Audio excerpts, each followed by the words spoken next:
Hello, अस्सलाम वालेकुम। उम्मीद करती हूँ आप सब खैरियत से होंगे। अगर अभी तक किसी ने मेरा चैनल सब्सक्राइब नहीं किया तो प्लीज़ मेरा चैनल सब्सक्राइब कर दें और please please please please like and comment ज़रूर कीजिएगा। मैं आपके लिए लाई हूँ वहम की एपिसोड नंबर 4, जिसमें ईशल का बाप जो जुनैद के साथ निकाह के लिए बिल्कुल रज़ामंद नहीं होता, तो ईशल जो कि अपने बाप की ये बात सुनकर कार में उसका एक्सीडेंट हो जाता है और ईशल की माँ जुनैद के पास आती है और कहती है कि ईशल को बचा लो। जुनैद ये बात सुनकर परेशान हो जाता है क्योंकि जुनैद ईशल से बहुत प्यार करता है, जिस पर इसकी माँ बताती है कि ईशल ने के बाप से जुनैद की खातिर झगड़ा किया है, जिस पर उसका एक्सीडेंट हुआ है। वो हाथ जोड़कर ईशल और जुनैद के रिश्ते के लिए मनाती है रुखसाना भाभी को। इधर ईशल की माँ हाथ जोड़कर भाभी को जब वो रज़ामंद होने का कहती है तो वो खावर की रज़ामंदी का भी कहती है कि खावर रज़ामंद होगा, जो कि ईशल का बाप है। इसमें खावर जो है वो ईशल का बाप है, जो वो रज़ामंद नहीं होता। अब इन दोनों के दरमियान प्रभात भाभी को ये कहती है कि तुम्हारा शोहर हमें बहुत बातें सुना कर गया है और वो काफ़ी हैं, और जुनैद को चच्ची के साथ जाने का कहती हैं और वो हौसला देती हैं कि वो बेहतर हो जाएंगी। इधर डॉक्टर खावर को कहता है कि आपकी बेटी को होश आ गया है और ज़्यादा चोटें नहीं लगी और वो ख़तरे से बाहर है। खावर अपनी बेटी से मिलने के लिए उसके कमरे में जाता है और कहता है कि तुम मुझसे नाराज़ हो, अब जो कहोगी वैसा ही होगा। मैं तुम्हारा रिश्ता जुनैद से करने के लिए तैयार हूँ, जिस पर ईशल बहुत खुश हो जाती है। इधर ईशल की माँ के साथ जुनैद भी आ जाता है और कमरा वार्ड में दाखिल हो जाता है। इसकी माँ शादी के बारे में बताती है कि रुखसाना भाभी आप दोनों के रिश्ते के लिए राज़ी हो गई हैं, जिस पर ईशल बहुत खुश हो जाती है और कहती है कि काश ये एक्सीडेंट पहले हो जाता तो मुझे ये सब कुछ नहीं देखना पड़ता। इधर फरीद चाची की बात मान जाने को कहते हैं और दादी जो के साथ ही बैठी होती हैं वो भी इनको मानने का कहती है, लेकिन चच्ची जो कि जुनैद की माँ है वो कहती है, वो अपनी ज़िद पर अड़ी रहती है। अभी बातें कर ही रहे होते हैं, उधर से जुनैद आ जाता है। वो अपनी माँ को कहता है कि आपने ठीक नहीं किया, मैं ईशल से बहुत मोहब्बत करता हूँ, जिस पर जुनैद की माँ ज़िद और अपना फ़ैसला ना बदलने का अटल फ़ैसला कर लेती है। जुनैद को फरीद बुलाने आता है और कहता है कि आ जाओ खाना खाने। वो गुस्से में खाना पीना छोड़ देता है। जुनैद की माँ जुनैद का ना आने का पूछती है, जिस पर फरीद ये कहता है कि मैं आपका ले पालक बेटा हूँ, इसलिए आप सिर्फ जुनैद का ज़्यादा करती हैं। जिस पर फरीद की माँ और जुनैद की माँ जो एक ही होती है वो कहती है कि मैं ये अल्फाज कभी ना बोलना, वरना मेरा मरा हुआ मुँह देखोगे।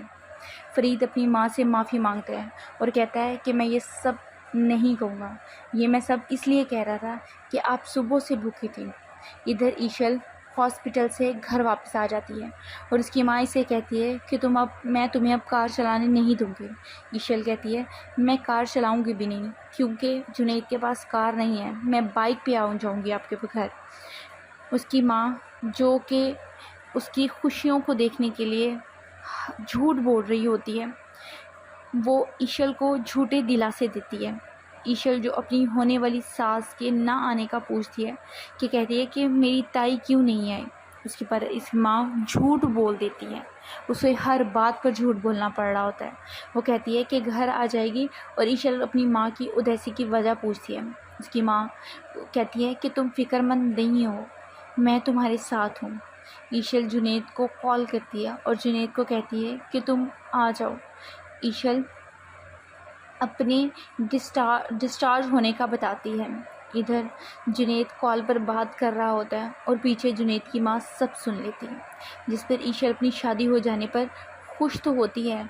जुनैद जो कि झूठ बोल रहा होता है ईशल के साथ। इधर फरीद जो अपनी माँ और चची के रिलेशन के बारे में डिस्कस करता है कि दोनों आपस में किसी और वजह से नाराज़ हैं। दोनों ये अंदाज़ा लगाते हैं कि दोनों में कोई ऐसा जुर्म ज़रूर हुआ जिसका सिर्फ चचा और अम्मी को पता है। इधर जुनैद की माँ जो कि डायरी में लिखती है कि अब जो कि खावर ने उस पर जुल्म किए, इसका बदला वो ईशल से नहीं लेना चाहती। वो जुनैद जो अपनी ज़िद पर अड़ा है वो दरमियान में फंस जाती है और वो अपनी डायरी का वर्का फाड़ देती है। और इधर ईशल की माँ ईशल को जगाती है और अब उसको पूछती है कि तुम। तो जुनैद ईशल की तरफ जाने लगता है तो उसकी दादी कहती है, साथ जाने का इजहार करती है। जुनैद जो अपनी माँ से नाराज़ होता है वो खाने का कहती है, लेकिन वो इग्नोर कर देता है। वो उसको अपनी दादी को कहता है कि मैं बाहर आपका वेट कर रहा हूँ। वो जाने लगते हैं तो उधर से ईशल का बाप आ जाता है और वह सबाहत के बारे में बताता है कि इसने ईशल से झूठ कहा है। रुखसाना चुपचाप सुन रही होती है और खावर ये कहता है कि ईशल ये झूठ सुनकर बहुत खुश है। और खावर रुखसाना से कहता है कि आप मान जाएं, जिस पर रुखसाना कहती है कि आपको फ़ैसले बदलने की आदत है, मैं अपने फ़ैसले पर कायम रहूँगी। जब खावर घर आता है तो अपनी माँ और बीवी से कहता है कि मैं अपना फ़ैसला नहीं बदलूँगी। ये बातें हो रही होती हैं कि ईशल ये सब सुन लेती है क्योंकि वो सब झूठ बोल रहे होते हैं। इधर जुनैद और ईशल की मोहब्बत में पागल हो रहा होता है। वो जब घर आता है तो वो अपनी माँ की एक बात नहीं सुनता और वो कमरे में लेट जाता है। और अभी कमरे में लेटा होता है कि उसका भाई फरीद कमरे से बाहर भाग कर आता है और कहता है कि माँ, जुनैद को कुछ हो गया है, उसको डॉक्टर के पास ले जाते हैं। और ईशल का बाप अपनी माँ को छोड़ने आता है तो वो एम्बुलेंस के इंतज़ार में बाहर खड़े फरीद को देखकर परेशान हो जाता है। इधर ईशल की माँ ईशल को हौसला देती है और माफ़ी मांगती है कि मैं तुम्हारी ख्वाहिश पूरा ना कर सकी। और ईशल जुनैद पर गुस्सा आता है और वह कहती है कि जुनैद की मोहब्बत में आपने झूठ बोला है। हर माँ अपने बच्चे को बचाने के लिए यहाँ झूठ बोलती है। इधर इसकी माँ जुनैद की हर बात मानने को तैयार हो जाती है क्योंकि जुनैद की हालत बहुत बिगड़ जाती है। इधर दादी कहती है कि मैं रिश्ता इसका लेकर जाऊंगी। ये बात सुनकर रुखसाना खुश तो होती है, लेकिन वो एक चाल चलती है। वो बीमा के नींद की गोलियां डाल देती है जूस में और वो सायरा को हाथ जूस भेज देती है। इधर दादी ईशल की माँ को फ़ोन करती है और अपने आने का बताती है कि हम ईशल के लिए रिश्ता मांगने आते हैं। वो बहुत खुश हो जाती है। इधर सायरा माँ बई को बुलाती है और सायरा अपना जोड़ा इस्त्री करने का कहती है। इधर ईशल की माँ ईशल के रिश्ते की खुशखबरी सुनने आ जाती है और वहाँ ईशल के बाप आ जाता है और कहता है कि वो अपने बेटे की हालत पर तरस खाकर हमारे पास आ रही है, अपने बेटे की भीख मांगने आ रही है। अगली किस्त में उन दोनों का रिश्ता तय हो जाएगा, लेकिन रुखसाना उसके साथ चाल चलेगी। वो जुनैद को मोहरा बनाएगी और ईशल का जीना हराम कर देगी। मैं आपको ऐसे ही अपडेट करती रहूँगी। मेरा चैनल मुकम्मल वॉच कीजिएगा। मेरा